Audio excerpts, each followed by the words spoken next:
The first thing I would say is about how I was teaching in the beginning of the school also. When the students come, they have no idea. They may have books, they have videos, they have seen the work. But one of the things that they have to learn is how to discover things.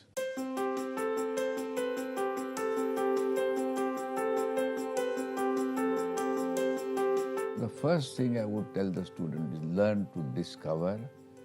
And as Corbusier would say to me, that every morning I am born in the skin of a donkey.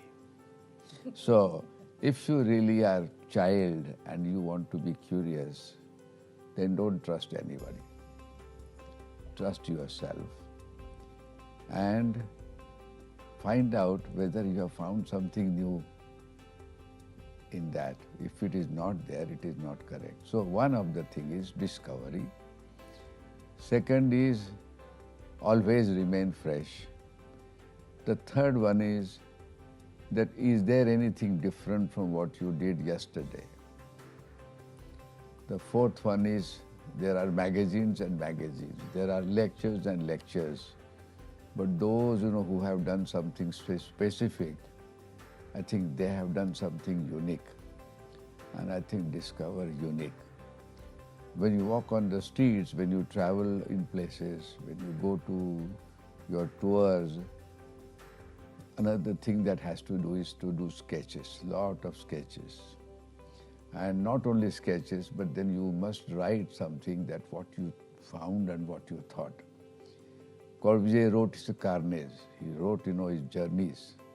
And even when he came at the age of 60, 65 to India, he was drawing animals and birds and people, looking at the moon, talking about temperature, talking about sky, and looking at why the buildings which are heritage buildings and why they are the way they are.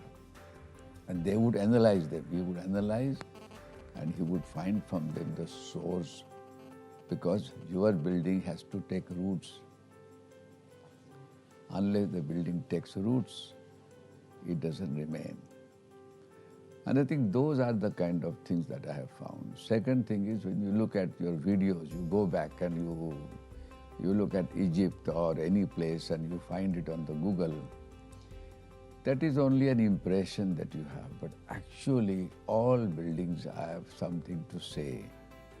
So if you go there and walk there, but you have to walk slowly, without cameras, and then you look at things and then you see what you have found, and that distinction is what you are discovering. So when you are designing, then you are yourself. So who are you? And what is the context? And in what context you do? I think today we see the magazines and we see the production, we see technology. But technology is not the thing. Technology is not the end in itself. So really, what is it that you want to do? For example, like when you go to different places to eat, how do you distinguish between one taste and the other? And likewise, one has to also do that, to really see what is it that you are doing. Does it have something to say? Because today people do buildings with prefab and everything, they are paper thin. So what does the sun do to them? What does the wind do to them? What does the land do to them? What does the character of the people that is doing? So I try to design my buildings as if they are personalized. They must belong to some place. They must have something to say for a long period of time. So what is the meaning of time? What is the meaning of the place? What is the meaning of the history of that place? And unless you get into that, you can't create a building which you like and you love and you appreciate. So if you want your building to last, if you want your building to say something which people would say, yes, I think this is something for me, and not generalize, then you have done something. Thank you.